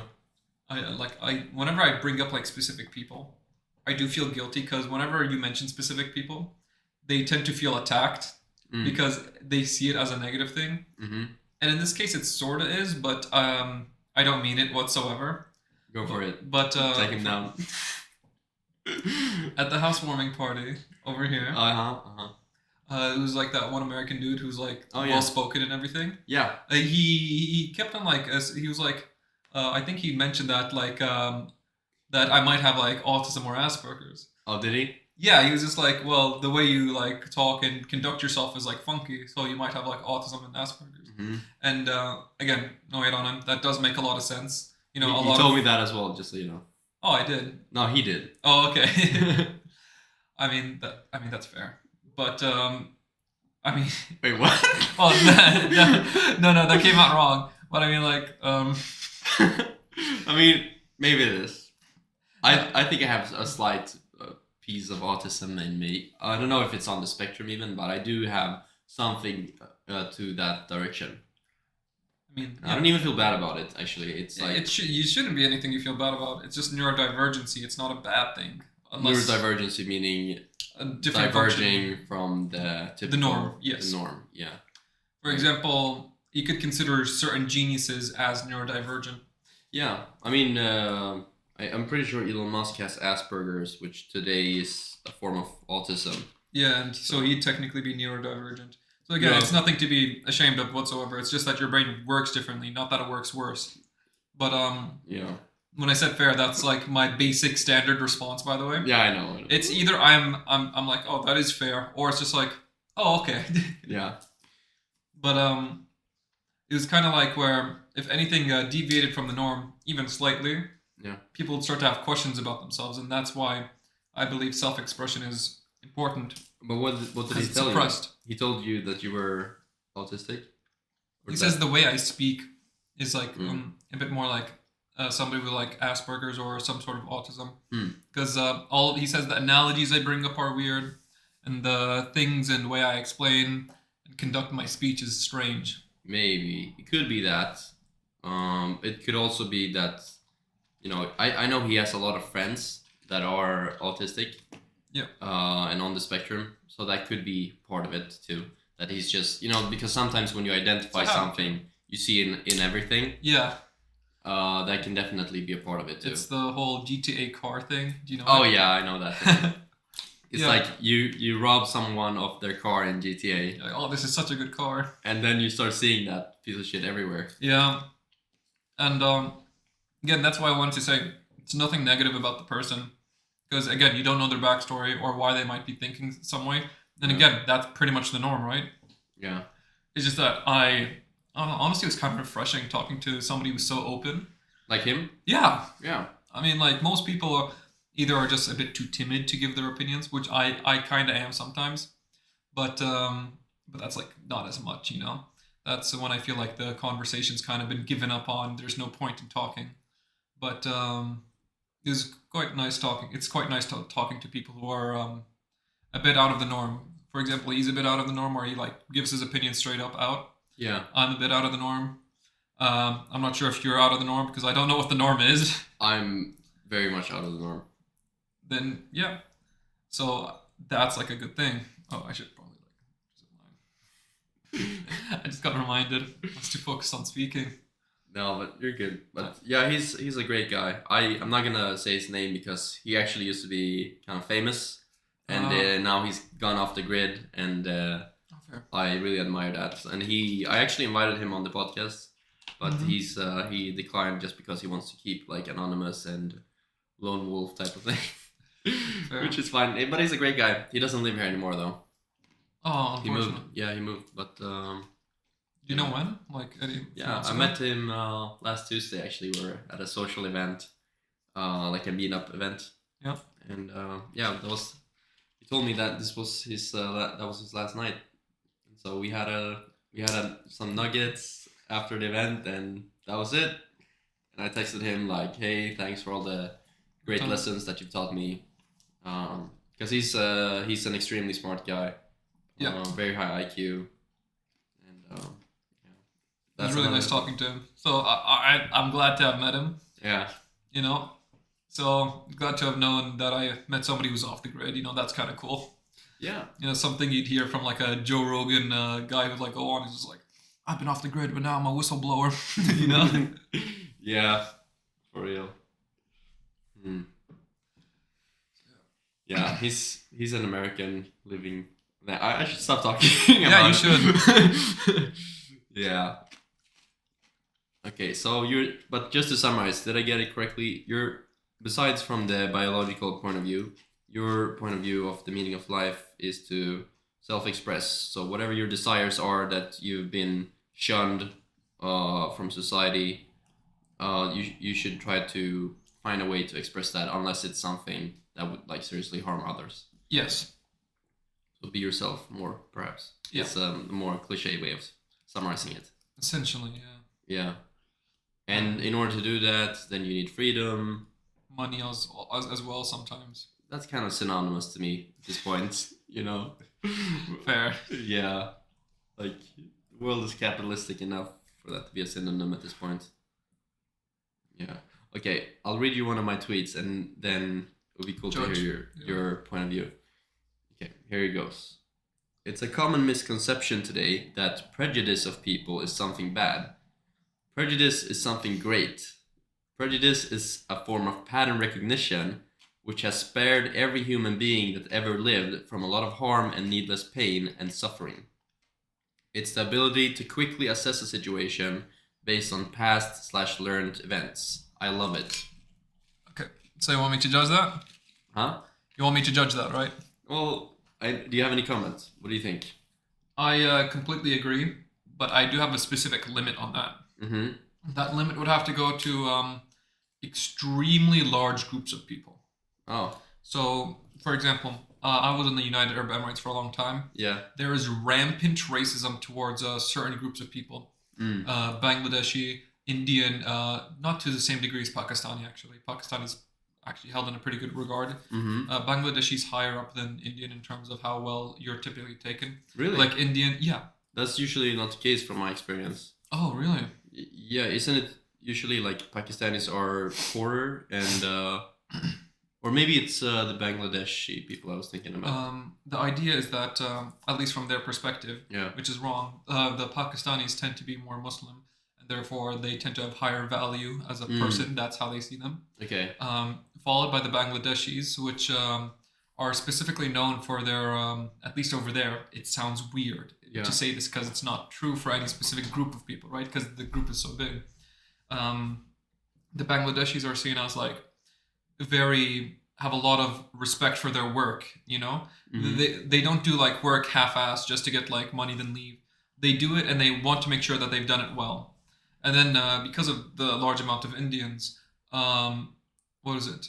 A lot of them are unqualified, so they'd like to do certain jobs, but they need the money. So a lot of them have accrued like a the whole group has accrued the standard of like people think of them as unqualified, improper, immature, bad at doing their job, and money hungry because they're just they ask for money because they need money because the government doesn't pay them well. And so if you're talking outside of like specific workers, this rule does not apply at all, like in general. But to them, the people who live there, there's obviously a strong prejudice over there. Yeah. So for example, if you were to see an Indian person, you're less likely to think of them as, oh, I wonder what their parents work as. You might look at, aside from like obvious things, like if their clothes look poor or if their clothes look hella expensive, you can tell. But if their clothes like look normal, like for example a t-shirt, like a shirt and just jeans, you might be like wondering. You don't think, oh, I wonder what his parent like. I wonder what his parents work as, or if you'd ask it, you'd kind of just assume that they're pretty low on the rung, but not too rich. So that would be for the Indians. Yeah, for the Pakistanis, you typically assume that they're more well off, but you don't really assume too much otherwise. And for the Bangladeshis, I actually don't have too much experience with them. Okay. But well, your point being that the point was that this way of thinking does not apply very well because of the large population of where they are. It's not like a small group of people who are following a certain ideal that leads them to this. It's just groups of people.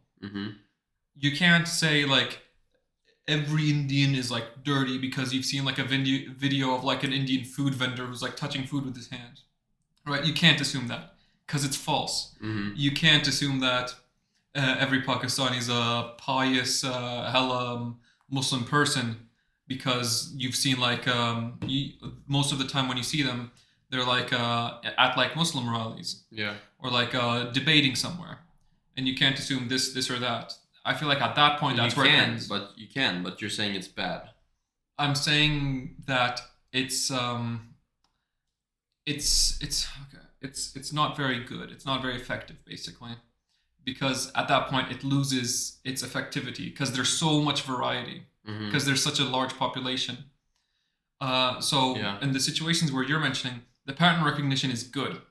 Because you recognize this person might have, let's say, it's obviously much more different, but let's say somebody's dark skin, somebody's light skin, and they're in America, and it's like in the 1700s. For some reason, both of you guys are naked. If you were to see another white person, you'd assume, oh, you're safe. If you'd see somebody who's of darker skin, you'd assume that they're a Native American and that they're gonna scalp you. So because of that pattern recognition is good. Oh, this was before there were many Africans there, you mean? This is before the white people took down the forests, invited the Africans over and established their nation. Yes. Yeah. This is when they first landed. The only people with more melanin would be the Native Americans. Essentially. Yeah. So in like situations where it's survival or death, it's quite useful. In more civilized situations, it's not as useful, but you can still judge to a certain degree.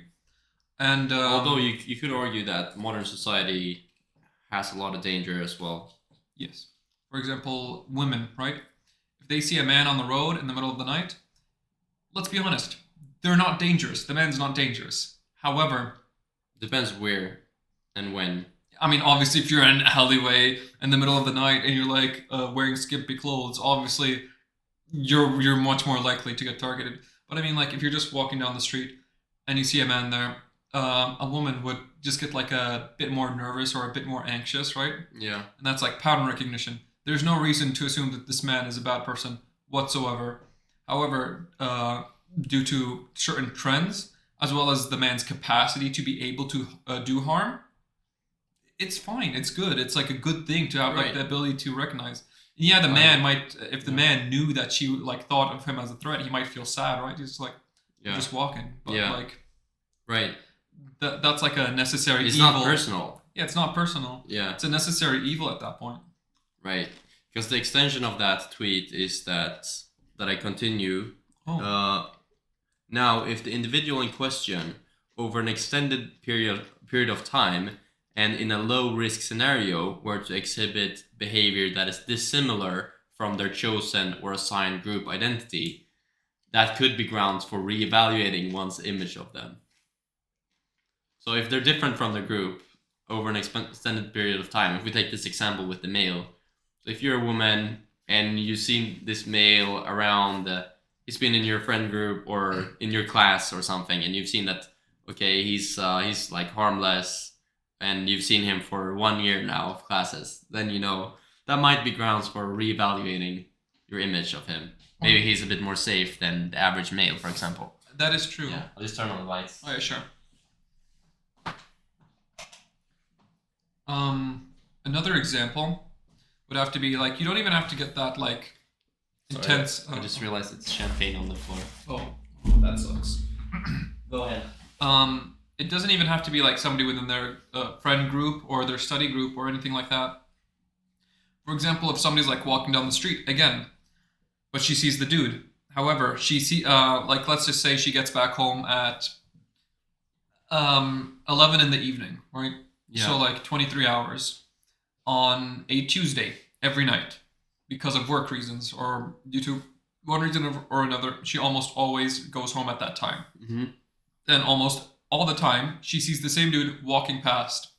She's seen him enough times. She knows he's not dangerous. Yeah. At that point, you're just like, oh, he's there. Okay. And it would be a peculiarity if he wasn't there. You'd be like, oh, he's not here today. All right. Yeah. But you wouldn't see him as dangerous anymore because, you've passed by him a bunch of times. He's safe. Yes. So it doesn't even have to be that intimate. But yeah. Yeah. I didn't know the second half. My bad. I went off on a rant. No, you're good. It was a valid argument.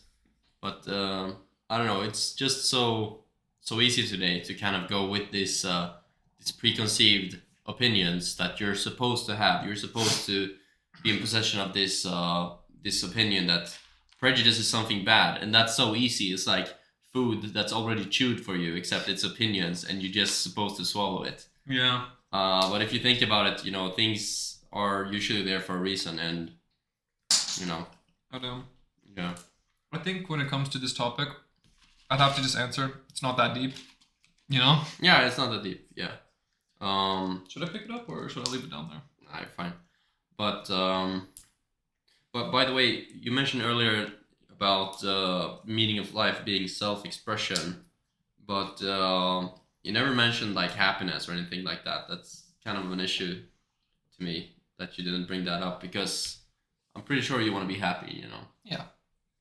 But I guess you're taking that for granted. I feel like if you're self-expressing yourself, you'd at least be satisfied to some degree. Yeah. But for me, you don't have to be... So if this is like the bar, right? Hold on. I'm going to do this thing with my hand. Bottom bar, sad. Top bar, happy. In the middle, that's neutral. As long as you're not like dipping too far below the neutral, I feel like I'd be okay. On your way towards self-expression or your whole life? Even if I was like fully self-expressing myself, mm-hmm. even if I was feeling a bit down, mm-hmm. I would rather have that than just be happy but not self-expressing myself. Okay. This is my priorities and values. But do you don't really know what your self-expression is yet, right? I do. You do? Yeah. If I gave you, this is actually a good thought exercise to do. If I gave you $1 million today, and I could pretty much guarantee your financial stability, what would you do?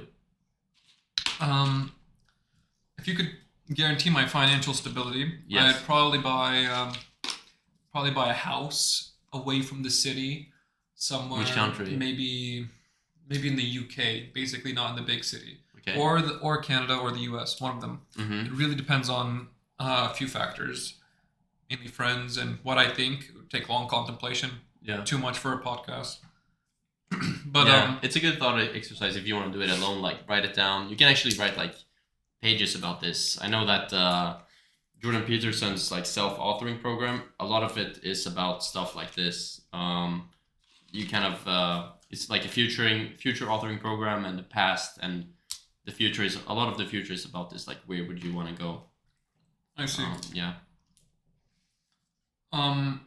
Might even be one of the questions in that program. If your financial success was guaranteed for you, what would you like to spend your days doing? But yeah, so essentially with that question, I'd probably live in one of like English speaking country, not in the big city because it's cheaper.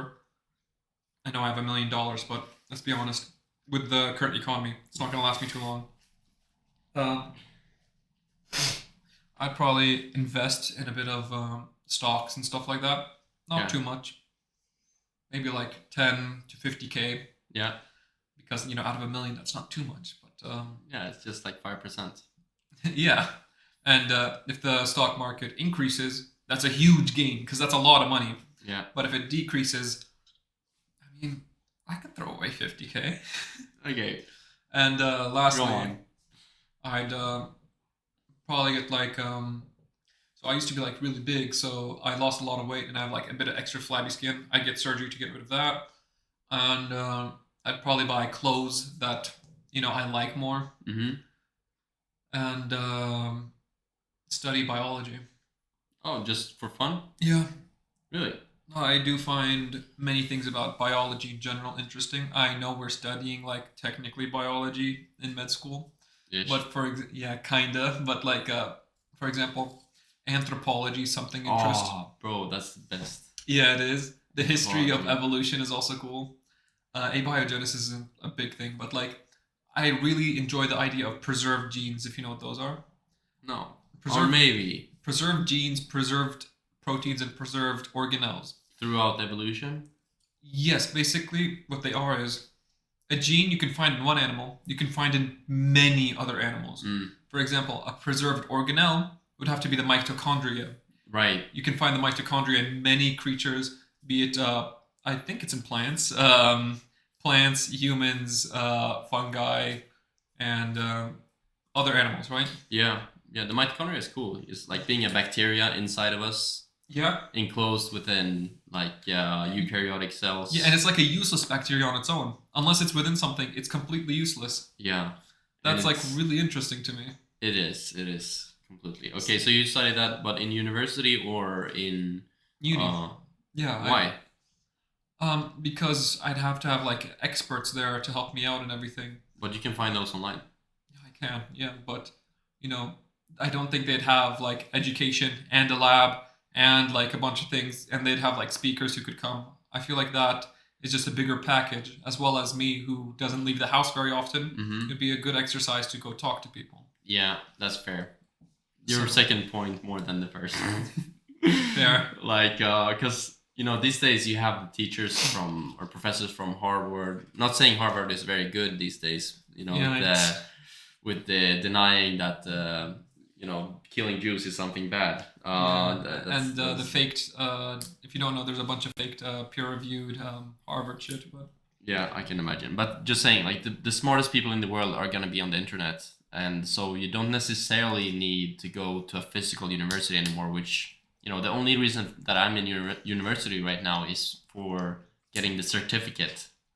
Yeah. Let's face it, I think we both could be much more efficient if we did self-studies. Very much so. Yeah.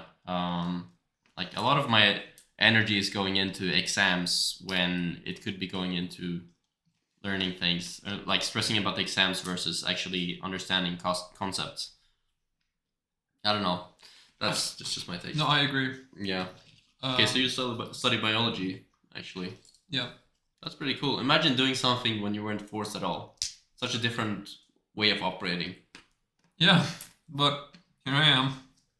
Yeah. I mean, close enough. Close enough, man. Close enough, yes. Some people don't even get to study. So, it can be a good exercise to actually be grateful for. Even it tends to be that in your most miserable moments, you're the most grateful. Because then, like, for example, when I'm sick, I tend to be the most grateful because then I realize like, oh shit, everything could be taken away from me. And I see. And so I get even more grateful even when I already lost something because I get reminded. But I think gratitude is so important, and that's so cliche to say, but I really think gratitude is a huge key to happiness and like appreciating everything, things that you will have and things that you won't have. The only thing I'm really grateful for is not having like genetic predisposed illnesses. Aside from that, I'm like actually quite like I'm not very thankful for many things. Like I often like before I go to sleep, when I'm sick, when I'm tired, whenever I'm alone, I just think to myself, I could easily just have a heart attack right now and die, and like there's nobody around me to like stop that. And it's not like me being silly or anything. It's just like it's me getting really, really fucking upset at the fact that I'm nowhere even close to finishing uni, nowhere even close getting to like what I want to do in life. Yeah. And that like really, really ticks me off. So, yeah, I guess that. That's actually a good. I mean, it sounds very depressing and very sad, but I actually appreciate that type of thought because it is true. Like most people live alone. I don't know in the world, but in developed countries and like in university, you tend to live alone, and it's like if you have a heart attack or if something goes wrong, you know, you're pretty much it's like you and your phone, and in the best case, you call an ambulance. But like, I think it's good to remind ourselves of our mortality, that we appreciate like, you know, the moments and things that we got. And even, you know, even if we haven't reached our goals, it's a lot of things that we can be grateful for. Yeah, that's your perspective. I can't really sympathize with that. No? Why not? For me, thankfulness comes from things that allow me to reach my goals or to help give me a break from the daily things of life. Or I guess I could be thankful for like video games, but there's like a bunch of them. And if I were to remove any of those things, you'd have to be deleting a massive part of the daily world. And that's why I'm not thankful for it. It's essentially the status quo, what I'd have to be thankful for. The bare minimum that I'd have to be thankful for, and that's what gets me angry. But how about like, yeah, but it's not the bare minimum though, because it depends who you're comparing yourself to. If you compare yourself to the most well-off kids in 2024, then yeah, that's gonna be baseline. But if you compare yourself to like humanity in the past, like barely surviving and suffering and getting infections and, you know, having to freeze their ass off every day, I think you would be pretty fucking fortunate very fast that you have a warm meal and a hot cup of coffee. I mean, that is true, but for me, I don't see it that way. Because for me, I'm getting the bare minimum of what I should be getting as a person who would be like in a middle class person. Like if somebody was born in my birth fucking spawn, right? Yeah. If somebody was like middle, high class, it doesn't matter. They'd be, and if they were getting what I'm getting right now, it'd be like the bare minimum. And I know you could be like, oh well, people are having it worse off. And to me, that would be like, that's not really a good argument because what my suffering is my suffering. Well, while they might be suffering for something even harder that would cause life and death, that's giving them not only meaning in life, clarity of mind. I'm over here fucking stuck in my mind, you know, just fucking myself over. I'm also. But just because you're middle class doesn't mean you're entitled to like happiness. But you're saying because you're middle class, you're entitled to middle class happiness or middle class problems. If I'm middle class, I expect middle class problems, middle class accommodations, and middle class food, middle class everything. Mm. And that would be the bare minimum. That's what I mean. Other people might be suffering more, but that doesn't take away from my suffering. If I break my leg, I'm suffering. But if I break my leg and somebody goes up to me and we're like, oh yeah, well if you didn't know, my uncle Jeremiah had lava dropped on his leg, and it literally like it was seared off. Like he felt all of the pain, and then when the lava like took his leg away, it seared the wound shut, so he was fine.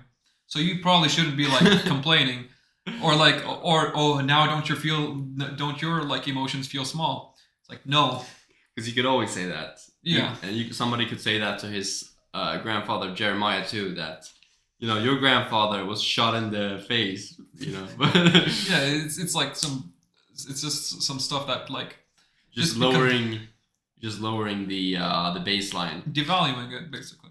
Yeah, devaluing somebody's suffering. So you can start at the most happy person in the world or most well-off person in the world, and you go like, oh well, you're not as bad as Joe Smo working his labor job, having to get up at 8 a.m. tomorrow morning, and then you just continue all the way down to, well, you're not as bad off as the African, like what was it, the African cave miners who have to go through like sludge, like to like get silicate, you know. Oh, that's so terrible. I shouldn't be laughing at it. Yes. No, but it's true. They have a horrible job. They have a horrible life. Like I have some horrible things going on. Yeah. Just because they have something going on that's bad doesn't mean I should be like, oh, I'm suddenly like, thankful that I only got a broken leg. That's my perspective. You can compare it to other animals too. Like you could. Yeah. Like it's truly horrible. How like I know some people have mentioned it, like how these some Africans have to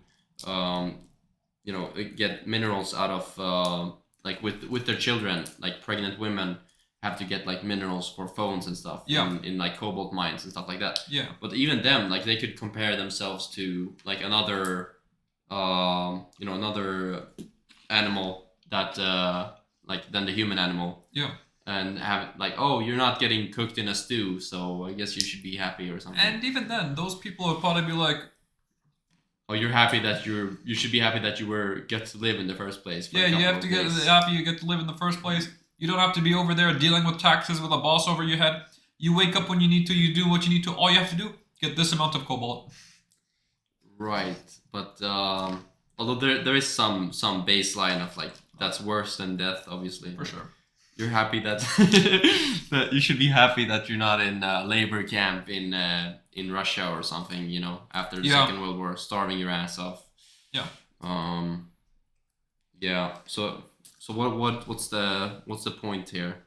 That no, the point was that your perspective is that you should be thankful for many things, and I was like, I have a different perspective on life. Yeah. Where I'm not very thankful. I'm kind of spiteful and angry. And these are both things that like drive us. You're driven by like many things, I'm sure, but among them is thankfulness. I'm driven by mainly spite and anger. I wouldn't say I'm driven by thankfulness. I see what you're saying, but I'm not driven by it. I'm just like you can be hungry for more in life and still be grateful. Like just because I'm thankful that I have that most of my family is alive and that I have food and that I'm healthy, that doesn't mean I don't want more. Yeah. It might stop me from getting greedy, I don't know, but like I still want to achieve all of my goals and stuff, and I'm not happy where I am. On the other hand, I know I could be much worse off, and I appreciate what I have. I understand that what I have is not the worst. Like if you say human happiness is a scale from 0 to 100, or like your possessions maybe. Mm-hmm. When I'm grateful, it's kind of like a reminder to myself, like, oh, you're actually at like, maybe 50 or 60%. That's we this is how much we achieved already. Although we still want the 40% that's left to achieve 100%. You see what I'm saying? Mm-hmm. So that doesn't take away from my ambition. I'm still extremely ambitious. Okay, I just misunderstood you. Yeah. But for me, it's not like you should stop. You should stop now because you should be grateful for what you have. Don't get greedy. It's not like that. No. I misunderstood you. Mm-hmm. It's just that for me, I'm driven by spite because I can't really bring myself to be thankful or happy or do something out of graciousness. Be like, if you like, for me, I was thinking like, if you're thankful for something, you typically want to repay it through your deeds and actions. And I was thinking that's what you meant. But for me, I don't really have too much of that. So I'm mainly driven by like spite and anger. I know it's stupid, but it's just like, yeah, like. I mean, it makes sense. It makes sense. You can be driven by negative emotion. Yeah, like many people have like, be it like fucking, what is it, like the Nazis? They were driven by hatred. Yeah. Sure. They were, yeah. Religious wars. Serial killers. Perhaps that's the strongest motivator if you think about it. Like wanting something, because the opposite would be wanting something better. Like you're happy with what you have, but you want something better. Then you're not really fueled by hate and negative emotion. Mm-hmm. But I feel like that's more rare. Yeah. Are you talking about the happiness? Like that you want to as a motivation. That's what I'm talking about. When you want to motivate yourself to get something more, we said either you can do it out of negative emotion, that's what you do, or you can do it out of positive emotion, I suppose. Yeah. Like, oh, I really love my friends, I want to get to hang out with them more. Yes, that would be a positive motivation. Yeah, I see what you mean. And I think that the negative one is maybe more common. Yeah, probably stronger too. Probably, yeah. Like, especially in if you think back in evolution, like, I'm gonna go and hunt this deer. It's not because I love hunting so much. It's because I'm starving and my wife is pregnant. Yeah. And if we don't prepare for the winter, we'll all die. And I'll take its skin and turn it into like a blanket for my newborn, you know? Yeah. She's pregnant. Yeah, but also it's like, maybe, you're frustrated that you're living in a cage. So it's out of negative emotion in that. Not a cage, a cave, I mean. So you're frustrated that you're in those circumstances. You want to get to a better place. Yeah. Which I think that's where greed comes from, right? Yeah, greed and overall negative emotions comes from, I guess, a need for survival, or in my case, one for self-expression. Now that survival's for the most part guaranteed. Yeah, yeah. That's why we're so confused, because our survival is guaranteed, I think. Yeah, no, definitely. Yeah. We live too long. We aren't challenged to be given a clear goal, and I feel like that's why many people turn into what you call NPCs, bots, or sheep. Yeah. Because they're given a clear enemy. Read the whole Andrew Tate hate women thing. They found an enemy, so they stuck to it very heavily. Or the opposite, the females or the feminists. Yeah, the feminists who are like, oh, this is who I'm supposed to hate now. Yeah, like the far radical feminists can be like, oh, if I have a baby and he's a boy, I'll get him aborted because, my body, my choice, and I don't like men. I don't want to bring in more rapists into the world. Yeah, so like on both sides, that can be a thing. And it's a strong motivator, that's for sure. Yeah. So I feel like that's why those things happen. Yes, I forgot what got us into this, but it was about you saying you were thankful. Yeah. And something. It was about you like university, and I don't know, I forgot. Okay, how about this one? Sure. Innocent until proven guilty is problematic because it implies we need to wait for the person to commit a crime and to harm a victim. After a personal encounter I had, a disturbing fact became clear to me that society has, quote, innocent psychopaths walking free on your streets, ready to do harm at the slightest trigger. It appears we only have a reactive solution here. Someone has to get hurt before we solve the issue, rather than a proactive solution. What do you think about that? It would be good if we had better screening methods, but we don't. It's much more difficult to screen for like a psychopath or something else like that. And what would you do? Punish them? You probably wouldn't, would you, right? You'd have to like put them in their own area. Yeah. Because you can't punish somebody for something they haven't done. Exactly. So at that point, it would kind of be like very questionable, right? It would be highly unethical to take these people who haven't done anything but are likely to do something, put them all in an area, which makes them much more likely, because you can't separate them, you can't isolate them. That would be horrible.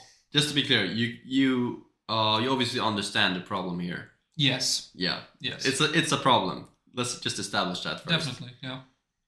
Like the fact that when you're walking home later, you'll statistically probably walk by at least one psychopath. Yeah. That's kind of an issue, because if you bump into that person for whatever reason, he's highly... People have been killed over mayonnaise.